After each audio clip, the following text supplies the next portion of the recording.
Pemerintah mencatatkan surplus anggaran pendapatan dan belanja negara sebesar Rp4,3 triliun hingga April 2025. Capaian ini terjadi setelah APBN mengalami defisit Rp104,2 triliun pada bulan Maret.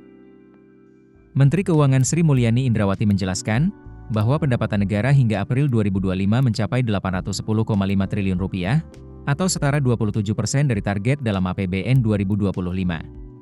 Angka ini turun 12,4% dibandingkan periode yang sama tahun lalu yang mencapai Rp925,2 triliun. Sebagai gambaran, realisasi pendapatan negara pada triwulan 1 2025 juga mengalami penurunan sebesar 12,18% di angka Rp516 triliun. Penurunan pendapatan negara dipengaruhi oleh turunnya penerimaan pajak dan penerimaan negara bukan pajak. Penerimaan pajak tercatat turun sebesar 10,8%, sedangkan PNBP turun lebih dalam, yaitu 24,7%. Meski demikian, Sri Mulyani menilai realisasi anggaran menunjukkan bahwa aktivitas ekonomi Indonesia masih terjaga di tengah tantangan global. Sementara itu, belanja negara hingga April 2025 tercatat sebesar Rp806,2 triliun atau 22,3% dari target APBN. Angka ini mengalami penurunan sebesar 5,1% dibandingkan periode yang sama tahun lalu.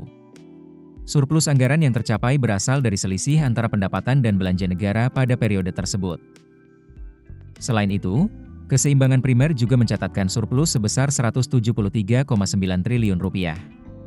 Sementara itu, posisi kas negara mengalami surplus sebesar Rp283,6 triliun yang berasal dari sisa lebih pembiayaan anggaran. Sri Mulyani menerangkan, kondisi itu menunjukkan di tengah masa transisi, APBN 2025 tetap mampu berfungsi optimal di dalam menunjang pelaksanaan program prioritas pemerintah yang dirasakan oleh rakyat. Untuk tahun 2026, pemerintah menargetkan rasio pendapatan negara terhadap produk domestik bruto berada pada kisaran 11,71% hingga 12,22%. Pemerintah berencana memperluas basis pajak melalui intensifikasi dan ekstensifikasi berbasis data dan risiko, termasuk penggunaan sistem Cortex untuk pengelolaan data dan pembaruan kebijakan perpajakan. Sri Mulyani juga menegaskan bahwa efisiensi anggaran akan tetap menjadi fokus utama pemerintah pada tahun mendatang. Kebijakan efisiensi ini akan diarahkan untuk mendukung 8 program prioritas pemerintah.